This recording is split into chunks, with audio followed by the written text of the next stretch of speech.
Magandang umaga po sa lahat. Kumusta naman po kayo? Ayos lang. Mag-yun na rin. Tayo ngayon tinibo ng Diyos at sa loob ng kanyang tahanan at sa kanyang pagtawag, tayo tumugon, kaya tayo narito ngayon at natin itong tibon. Salamat natin ang Panginoon ng mga kapatid.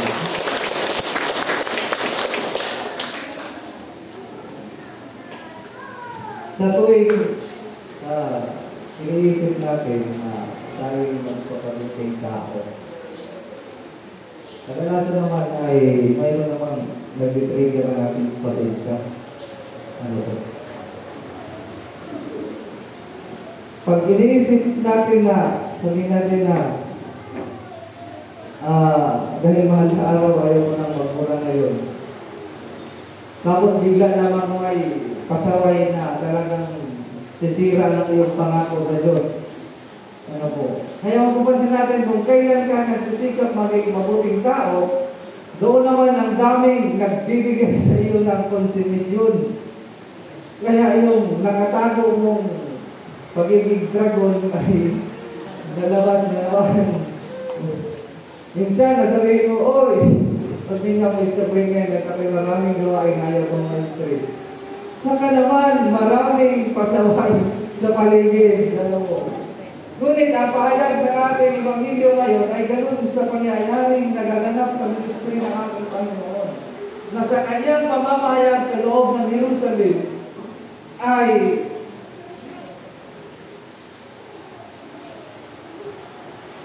mayroong nagsasabi na kailangan niyang umalis. Kailangan niyang pumunta sa ibang bayan sapagkat mayroong gustong magpapatay sa kanya. Ngunit ano yung pahayag at paninindigan ni Kristo? Sinabi ng ating Panginoon na sabi dito, nagsidating ng oras din yaon ang ilang Parisiyo na nagsasabi sa kanya, lumabas ka, tumayo ka rito sapagkat ibig kang patayin ni Herodes. At sinabi niya sa kanila, magsiparoon kayo at inyong sabihin sa surang yaon. Narito nagpapalabas ako ng mga demonyo at nagpapagaling ngayon. Diba nasura daw si Herodes. Sa pagpapahayag nito ng ating Panginoon, pinakita niya, pinagdigyan niya na ito yung kanyang tungkulin at ito yung kanyang gawain na magpapagaling, magpapalayas ng demonyo at gumawa maraming kababalagan upang ipadama ang kabutihan ng Diyos. Ngunit sa kabila ng kanyang ikinakitang magandang bagay, sabi ng ating Panginoon may nagagalit, may natulura daw. Ito'y sumasalamin palagi doon sa katotohanan ng buhay natin. Na habang tayo'y nagsisikap maging mabuting tao, mayroon namang tinutulak tayo para maging masama. Sa isang banda, ipinakita din ng ating Panginoon Jesucristo na kahit anong gawin mong mabuti, mayroon at mayroong magagalit sa iyo. Amen? Kahit anong pananahimik ang gawin mo, mayroon at mayroon makikialam sa buhay mo. Dahil ang katotohanan sa buhay natin ay marami kagandang mga kontrabisyon sa paligid. Ano po? Mayroon kang gagawin, isyo. Wala kang gagawin, isyo. Lalabas ka ng bahay, isyo. Pag hindi ka lautan, isyo na naman. Sabi kaswang siguro yun. Hindi na naman. Kung pinapabayaan mo yung sarili mo, isyo. Pag nagpaganda ka naman, paganda yun.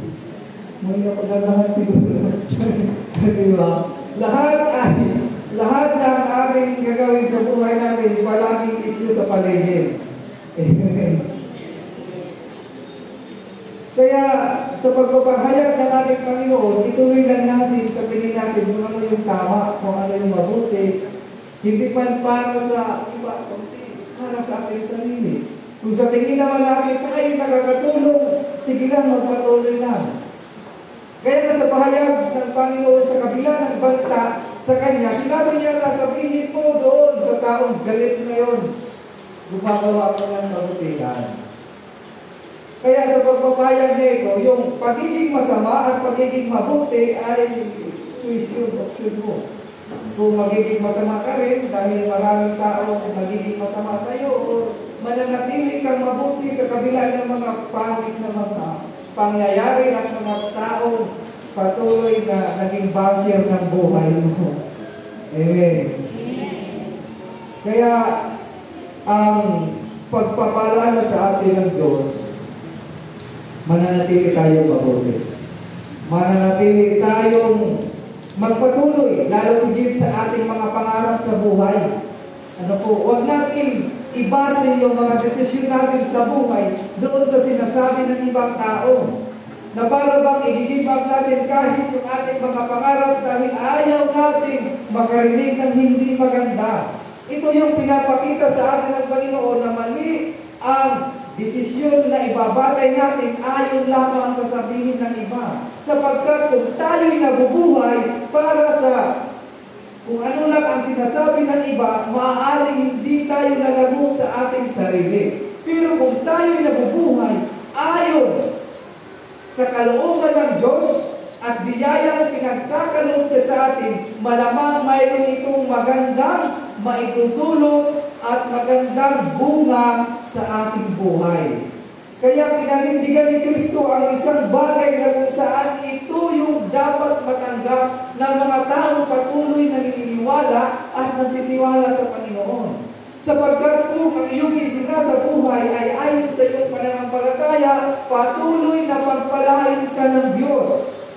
Kaya yung mga taong naiingit sa iyo, lalo pa iingit yun kapag nakikita kang binibless ka nila. Amen. Kaya huwag kayong magpaka-stress doon sa mga isyong hindi na bato sa inyo as long as nasa mabuti kayo. Sapagkat palaging papanigan ng Diyos, papanigan ng Diyos ang sinumang namumuhay ayon sa kanyang kapatulan. Kaya mga kapatid, huwag niyo mag-stressin ang inyong sarili sa mga sinasabi ng ibang tao. Kung kayo mabagawa na ano naman kaya nasabihin sa akin para kung silang TV, hindi pumili ka ng TV siya. Kaya din sabi ni Kristo, sabihin mo lang doon na nagpagaling ako, nagkakamot ako, nagpapalakas ako ng Diyos. At ito yung aking gagawin sapagkat kalooban ng Diyos. Wala ang pakialam si Kristo sa anumang sabihin at mga bata ni Herodes. Sapagkat ang kanyang concern ay magampanan ang inuutos sa kanya ng Diyos. Sana ganun din yung ating mga pananaw sa buhay upang hindi madagdagan ng mga stress sa buhay. Diba, marami ka naman problema ang iniisip, tapos sublimahin mo pa yung mga tao walang ambag sa buhay mo. Di mas lalo kang ma-stress. Di mas lalo matatalo ka sa buhay kung pinapapasok mo at ini-extendin mo yung mga taong walang ibang binigay sa iyo, kundi stress, panlalait, pangahama. Sa panahon ngayon, huwag na tayo mag-expect na may magandang sasabihin ng iba sa kabila ng magagandang ginagawa natin sa buhay. Huwag na tayo mag-expect. Ang mahalaga, na-i-enjoy natin ang blessing ng Diyos. Ang mahalaga, gumagawa tayo ng mabuti. Ang mahalaga, nakatutulong tayo sa kapwa. Ang mahalaga, na ipapakita natin ang pananampalataya at na ipapahayag natin ang ating pananampalataya sa Diyos. Yun ang mahalaga. Ang mahalaga na mabuhay tayo sa kabutihan. At higit sa lahat, pag ginawa ko ng masama, huwag kang gumanto. At ito yung pinakita ng Kristo. Hindi niya binangkaan si Herodes, hindi niya sinabi ang si Herodes na may kapangyarihan ako. Itinuloy ka ng buhay sa kabila ng mga bansang ibinigay sa akin. Hindi. Ipinakita ni Kristo na wala siyang ginawang masama, kundi mga kabutihan na ayon sa kalooban ng Diyos. Kaya mga kapatid, hanggat ang katotohanan nangyayari sa buhay mo ay kabutihan, hindi ka kayang kapilingan iyong mga tao. Sapagkat kung ang binabatong issue nila sa iyo na hindi maganda, kung hindi totoo naman, diba? Anong karamo mo doon? Anong pati nyo kung hindi naman totoo? Kaya mga kapatid, hayaan mo yung mga tao na hinira sa iyo. Huwag mo silang pansinin. At hayaan mo silang sampalin sa katotohanan na mayroon ka sa buhay mo. Amen? Amen. Kasi mas masakit yun. Hayaan mo ma-realize nila na mali yung kanilang iniisip. Sapagkat kung ang katotohanan ang magkatama sa maling gawa, higit na mas masakit yun. Kaya patuloy lang tayo sa pagsisikap sa buhay. Patuloy lang tayo sa paggawa ng mabuti kahit maraming masama ang sinasabi naman sa iyo. Sapagkat ang kabutihan nakikita ng Diyos, ito'y palaging may kapalit na pagpapahayag. Kaya nga pahayag ng ating Panginoong Jesucristo, sinabi niya sa pagdaluli ng ating Panginoon na Jerusalem, Jerusalem. Patuloy na nagpapahayag at nagpapadala ang Diyos ng mga propeta nung pinapatay mo ang binabato. Ang pag-ibig ng Diyos ay katulad ng isang manok na gusto niyang liliman ng kanyang mga sisiw sa ilalim ng kanyang mga pakpak, ngunit ayaw mo. Kaya darating ang panahon na hindi mo makikita ang pagmamahal ng Diyos hanggang hindi mo sasabihin, Panginoon ko, ikaw ang aming tagapagligtas. Sa pagpapahayag na ito, ipinapaalala ng Diyos, ang sino mang tao na hinira sa gumawa ng mabuti ay hindi makakatanggap ng pagpapala mula sa Kanya. Ang sino mang tao patuloy na sumisira sa kabutihan ng iba ay hindi bibigyan ng pagpapala ng Diyos. Kaya mga kapatid, huwag tayong maging stressful sa buhay dahil lamang sa sinasabi ng iba. Kundi magpatuloy tayo sapagkat ang pagpapala ng Diyos ay patuloy na dadaloy sa sinumang gumagawa ng mabuti. At higit sa lahat, huwag na ninyong patulan. Amen? Ikaw ang patulan yung mga kasama sa buhay ng iba. Huwag na yung patulan yung mga isyong binapatulan hindi naman totoo. Kasi minsan, nagpapatangay tayo doon sa mga damdamin ng iba. Pag mayroon tayong naririnig na hindi magandang sinasabi, nagre-react tayo ayon sa pinapakita sa atin. Diba? Kaya minsan, hindi ka naman na-inward ka na lang bigla kapag nakarinig ka ng magandang bagay. Diba? Pag sinabihan ka ng masama, asabihan mo rin ng masama. Kaya tuloy, pati ikaw, nagiging masama na rin. Diba? Minsan, sinasabi pa natin na, naku, ako ang akong balitin. Kasi kung demonyo yan, mas demonyo ako. Di ba rin mo na kayong demonyo? Kaya mga kapatid, patuloy lang tayong pagawa ng mabuti. Patuloy na ituon natin ang ating isip, ang ating pananampalataya, at higit sa lahat ang ating kalooban sa Diyos.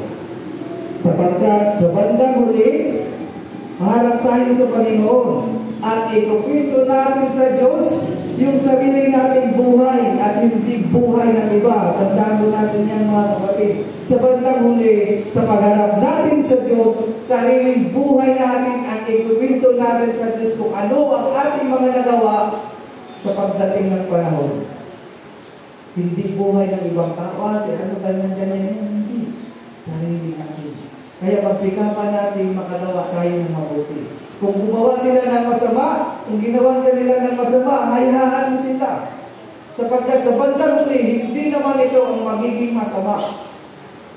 Dahil ikaw ay wala ka namang ginawang kasamaan. Sa bandang huli, kung sino yung gumawa ng masama, siya yung magiging masama. Kaya tayo magpa-apekto sa mga tao negatibo sa buhay. Upang ang awa ng Diyos ay palaging dadaloy sa buhay natin. Sa pangalan naman ng anak ng Espiritu Santo. Amen. Magsitayo po ang lahat sa ating sanggigin ng sumasampalataya. Tayo lahat, sumasampalataya tayo sa isang Diyos sa mga kapangyarihan na lumikha ng langit at lupa. At ang lahat na nakikita at pinagigita. Sumasampalataya tayo. Bugtong na ng Diyos mula sa Ama bago pa nagsimula ang panahon. Diyos bukas sa Diyos, liwanag bukas sa liwanag. Diyos na totoo, bukas sa Diyos na totoo. Kaya natin dinilikha na isa sa pagka-Diyos na Ama. Sa pamamagitan niya ay nalikha ang lahat, na para sa ating mga tao at sa ating kaligtasan, ay nanaog siya bukas sa langit. Sa pamamagitan ng kapangyarihan ng Espiritu Santo, ay pinanak siya ni Maria Virgen at naging tao. Ipinako sa krus at alang sa ating ang panahon ng Poncio Pilato. Nagpakasakit, namatay at inibig, at muling nabuhay sa itong araw sa katuparan ng mga kasulatan. Umakyat siya sa langit at narito sa kanyang Ama, at muling darating ng malalahati upang hukuman ng mga bayan at mga patay, at ang kahayaan niya ay walang hanggan. Sumasampalataya tayo sa Espiritu Santo, ang Panginoon na tagapagdahil ng buhay, na nagbubuhay kasama. Sinasamba siya at nilulahati kasama ng Ama at ng Anak. Nagsalita siya sa pamamagitan ng mga propeta. Nananalig tayo sa Iglesyang iisa, banal na Katolika at Apostolika. Naniniwala tayo sa isang binyag sa ikapagkapatawa ng mga kasalanan. At hinihintay natin ang muling pagkabuhay ng mga namatay at ang buhay na walang hanggan. Amen. Magbinuhod po ang lahat para sa panalangin ng bayan.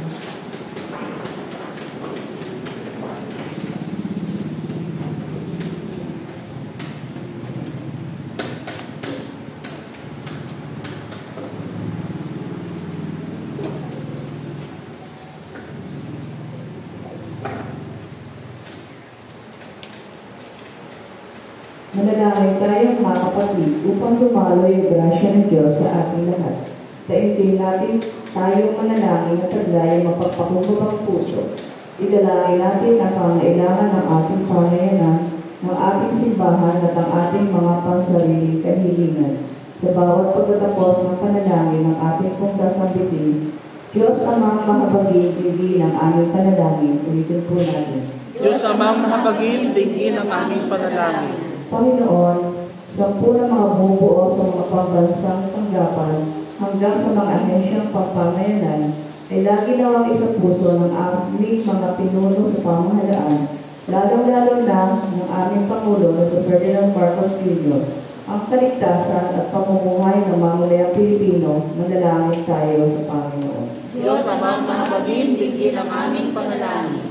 Panginoon, maging mabuting ehemplo nawa ng pagsasabuhay ng Ebanghelyo ang aming mga namumuno sa aming simbahan, lalong-lalo na si Joel Perlares, ang aming Obispo Maximo, maging ang lahat ng iba pang obispo, pare at diakono, lalong-lalo na si Arnold Damayan, ang aming Obispo Diocesano, ang aming pare na si Reverend Padre James Simungala, manalangin tayo sa Panginoon. Diyos amang mahabagin, digin ang aming panalangin. Panginoon, ang lahat naman ng tao na sumusuong sa kanyang pangarap, lipiin o pangarap sa buhay ay makapulot ng inspirasyon sa katapangang pinakita ni Jesus. Manalangin tayo sa Panginoon. Diyos amang mahabagin, digin ang aming panalangin. Panginoon, hilumin mo nawa ang kapatid namin na iniindang karamdaman. Ibsan mo din nawa ang sakit at dusa na kanilang dinadala. Manalangin tayo sa Panginoon. Diyos amang mahabagin, digin ang aming panalangin. Panginoon, angkunin mo nawa sa iyong kaharian ang kaluluwa ng aming mga kapatid na namayapa na sa iyong piling, lalong-lalo na sila Pili Lundag. Manalangin tayo sa Panginoon. Diyos amang mahabagin, digin ang aming panalangin. Sa sangkatauhan ay pagkalaw mo ang iyong makalangit na biyaya, lalong-lalo na sa Third Sunday Mass sponsor, sa magdiriwang ng diriwang ng kanilang kaarawan sa Del Mar de Caña, John Malvin Frias, Gervin Sales, Grace Ray Labosca, Jenny Rose, Marvin Nomili Grabe, Alona J. Francisco, Felisa Saludes, Luna J. Rianzares, and Jerry Mark Rianzares.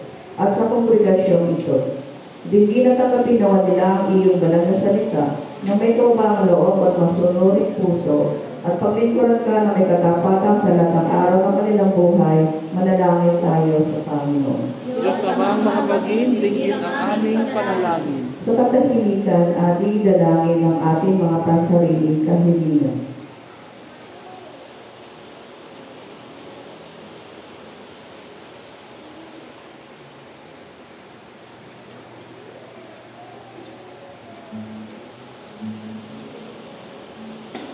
Manalangin tayo sa Panginoon. Diyos amang mabagin, dinggin ang aming panalangin. Amang banal, itinataas namin sa iyo ang aming mga ninilipin sa buhay na pagkatalos namin hindi mo kami pababayaan. Itulog mo na kami ay maging matapang upang aming harapin ang buong lubot ang bawat hamon ng pananampalataya sa ngalan ni Jesus na ating Panginoon. Amen. Pagsilayo po ang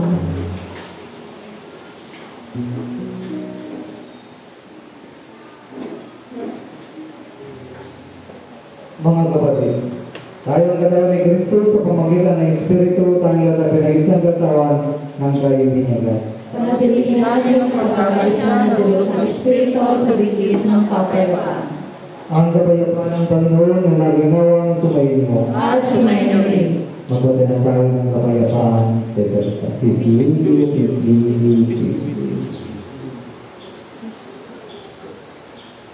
Pagpapalala ng huwag natin sa Panginoon ang garangalan na